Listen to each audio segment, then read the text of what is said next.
After one exchange, KHAMZAT dropped Aliskerov in the first round with a vicious uppercut straight to the chin, while also had a perfect record of 4-0 coming into the fight against KHAMZAT. From a leg kick, then immediately diving for a takedown, which his opponents rarely succeeded to deny. What can you say about this guy and what he's accomplished in 66 days, I believe it is? The guy's special. I've been in this game my whole life. I've never seen anything like him. KHAMZAT CHIMAEV, this man's the real deal. You see the training footage and you see the intensity that this guy pursues everything with. He's just an absolute animal, non-stop in every way. Striking, wrestling, conditioning.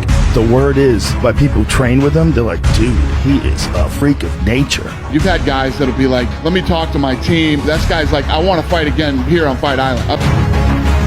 So he's got like this tight-knit team until he goes to war. Then when he goes to war, he just wants to kill everybody.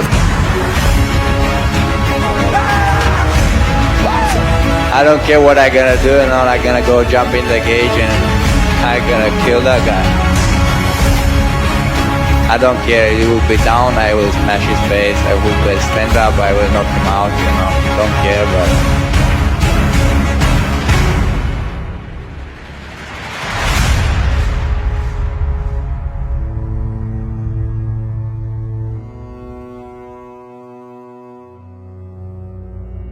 On the eve of UFC 194, Conor McGregor pulled the impossible. After a series of spectacular wins to kick off his UFC career, he was set to match up against the featherweight champ Jose Aldo. Up until that fight, Aldo was on a winning streak that spanned over 10 years and 18 straight wins. Conor was on the rise, but still an underdog, understandably so.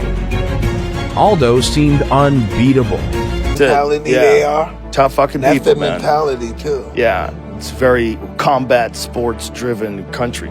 He started training when he was 5 years old and quickly became one of the best junior wrestlers in the country. Weighing only 18 kilos, he even fought in the 23 kilos category because he was too small. So he either had to wrestle older and bigger kids or not wrestle at all. KHAMZAT, being KHAMZAT, fought those kids. He fought kids in the street as well and often got into trouble. His older brother Artur recalls that after he was beaten up badly in one fight while being held at knife point, KHAMZAT was so angry that he wanted to kill those kids. He couldn't stand losing, inside and outside of the sport. Still, he pursued his professional wrestling career. His rise to prominence came during the Russian National Wrestling Championships, where he won bronze, becoming a household Chechen wrestling name before turning 18. At the age of 19, he moved to Sweden with his mother and sister.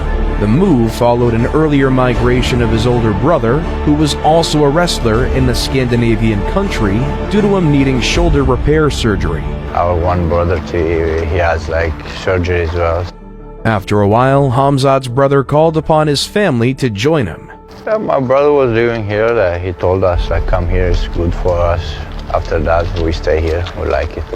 Thus began KHAMZAT's journey to MMA stardom.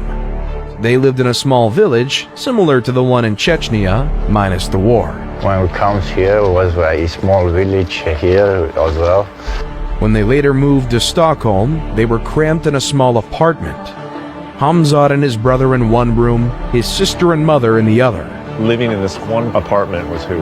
Me and my mom, my brother and sister. Yeah, me and my brother was sleeping in the same room. My mother and sister was sleeping in the same room. But KHAMZAT didn't wallow in misery due to his difficult circumstances. He dreamed.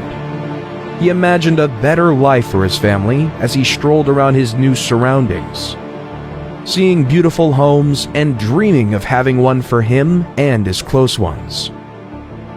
It's what we didn't know about KHAMZAT before. We imagined him to be a ruthless fighter, an emotionless automaton designed to destroy his opponents.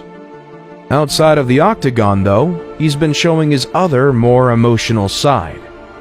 If you want to understand Khamzat, then you need to understand what drove him to become the fighter he is today.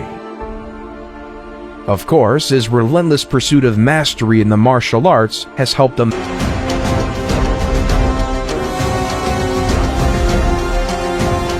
He won the fight by submission due to a rear naked choke late in the first round.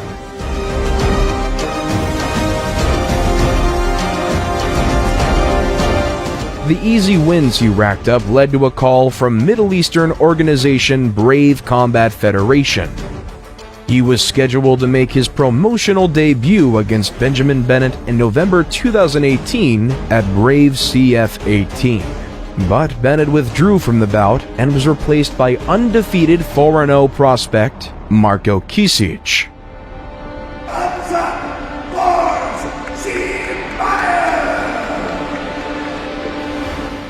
Khamzat had some defiance from Kisic in this fight, who showed a will to compete.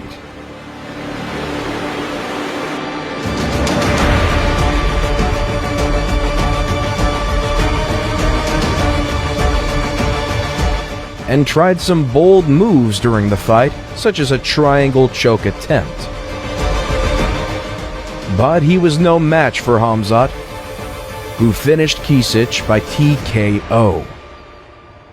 Again, an easy fight. He had a quick turnaround for his next fight. He took the bout against Sidney Wheel on short notice in December 2018, replacing injured Leon Alou. He finished Wheel in 35 seconds in the first round by technical knockout. It was becoming a recurring theme. Khamzat's opponents were simply no match for his strength, his will, and his wrestling. The only thing I want is the belt in 77. The belt is belong to me. After that fight came his biggest challenge up until that point. He was to fight Ikram Aliskerov in April 2019 at Brave CF 23. The fight was his debut at welterweight. Aliskerov was an accomplished wrestler himself and a former Sambo champion. He was undefeated coming into this fight with Khamzat, and everyone expected a tough brawl that would end with one of the fighters unconscious. They were right, but if they witnessed one of Khamzat's grueling sessions at the All-Stars gym, they'd know that it wouldn't be him that would be knocked out. To be fair, Aliskerov showed flashes of brilliance during the fight, exchanging fists, landing some leg kicks, and generally holding his own in the wrestling department, denying takedown attempts made by Khamzat. But then it came. After one exchange, Khamzat dropped Aliskerov in the first round with a vicious uppercut straight to the chin. Aliskerov went down already unconscious. The knockout earned Khamzat Brave's Knockout of the Night award. The Khamzat train kept on rolling with no signs of stopping. His next, and what would turn out to be his last fight for Brave CF, came on October 4th, 2019, against Zwan Dile Hulangwa on the Brave 27 card.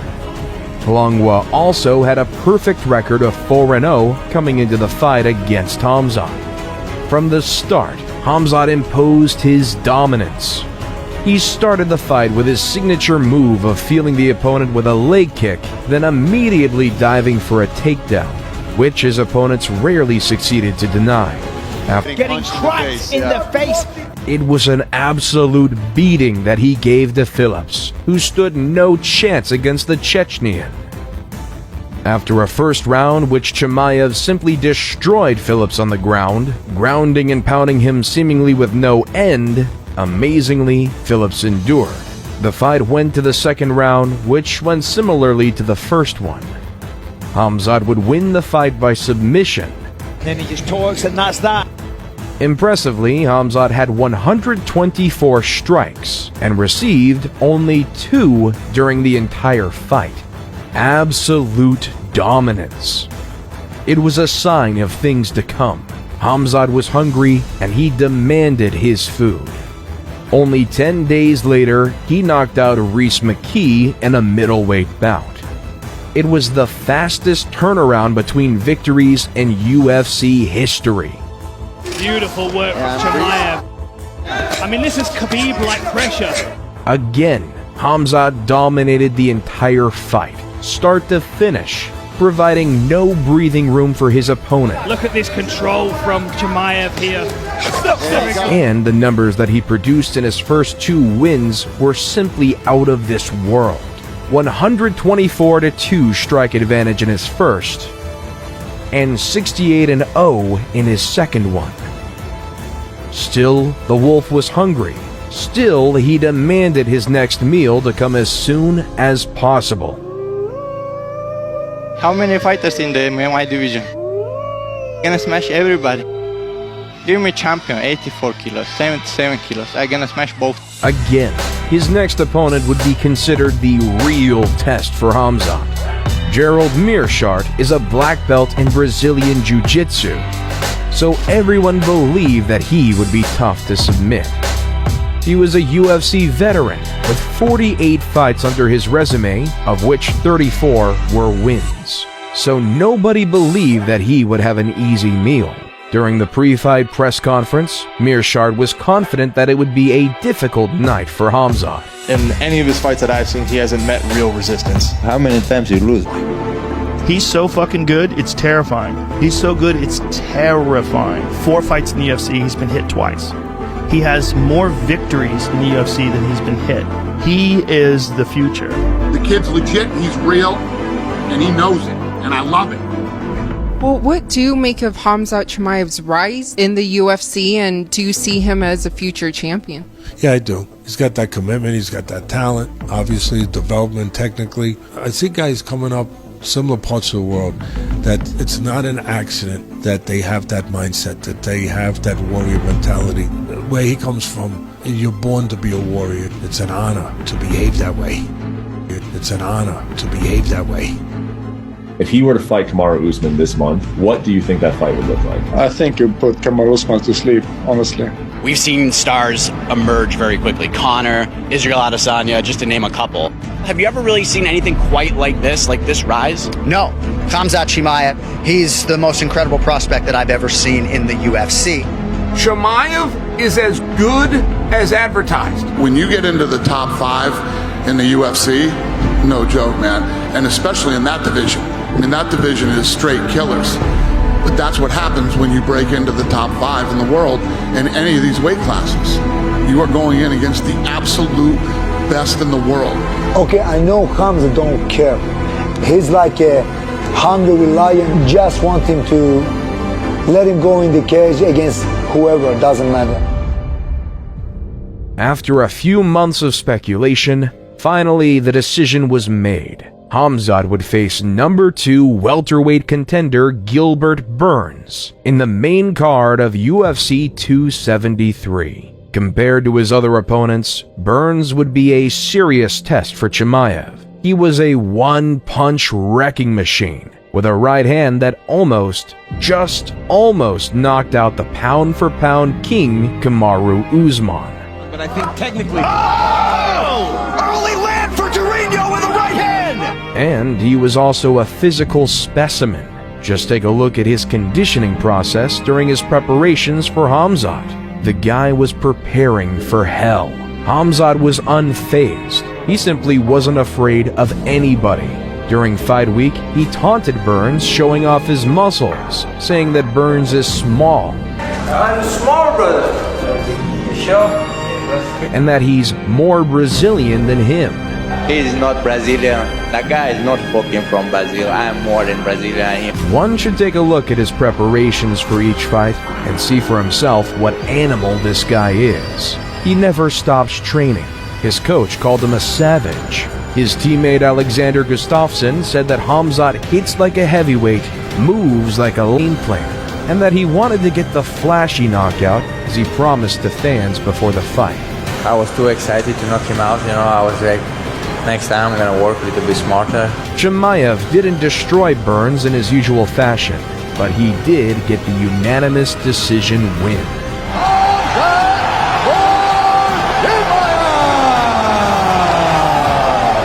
Nobody knows how the fight would have ended if he did follow the plan, but we now know that KHAMZAT CHIMAEV is ready to take on the best from the best. There would be no more tests for him. He's proved his worth. Chatters are already spreading that his next opponent would be #1 ranked Colby Covington, who will be the gatekeeper to KHAMZAT's ambitions for getting the welterweight title. He gonna go to the cups, call the cups, you know, like